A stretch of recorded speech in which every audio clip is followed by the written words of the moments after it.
Ha cwsa am ddysyn can sy'n strip. Agus sé cwsa postgraduate han.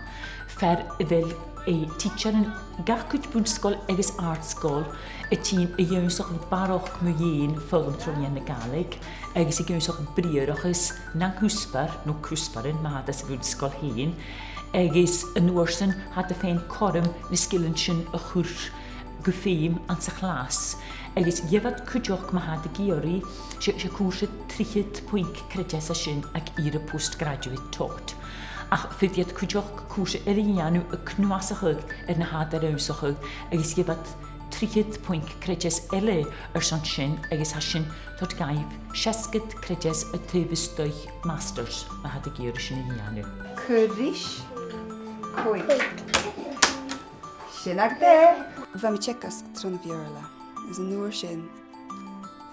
noorsyn Chaimia Australia fat blianne. Is uit fa mi sy'n fa mi klein sy'n torge for junie ek yn rokanen ella. Agus smynich mi fa mi giri da rute janun nure had ik mi rasias a alape. Agus sy'n fa mi sy'n streep na bianten na fiog alape. Agus cydioch fa mi sy'n Gaelic ynsachog. Skaz charo Gaelic acum. Smysyn yn noorsyn Chaimia son marostig.